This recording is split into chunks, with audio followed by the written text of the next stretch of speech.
Your garden is probably pretty wildlife friendly to start with if you're not using any chemicals or any herbicides, anything like that in the garden.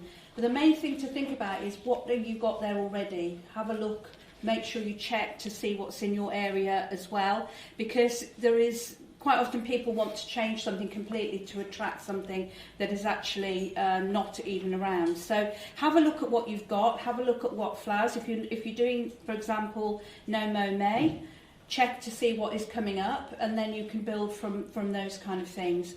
I would say think about natural foods for wildlife. So instead of bird feeders, think about shrubs and trees and things that will give for pollinators early in the year and then berries for later in the year.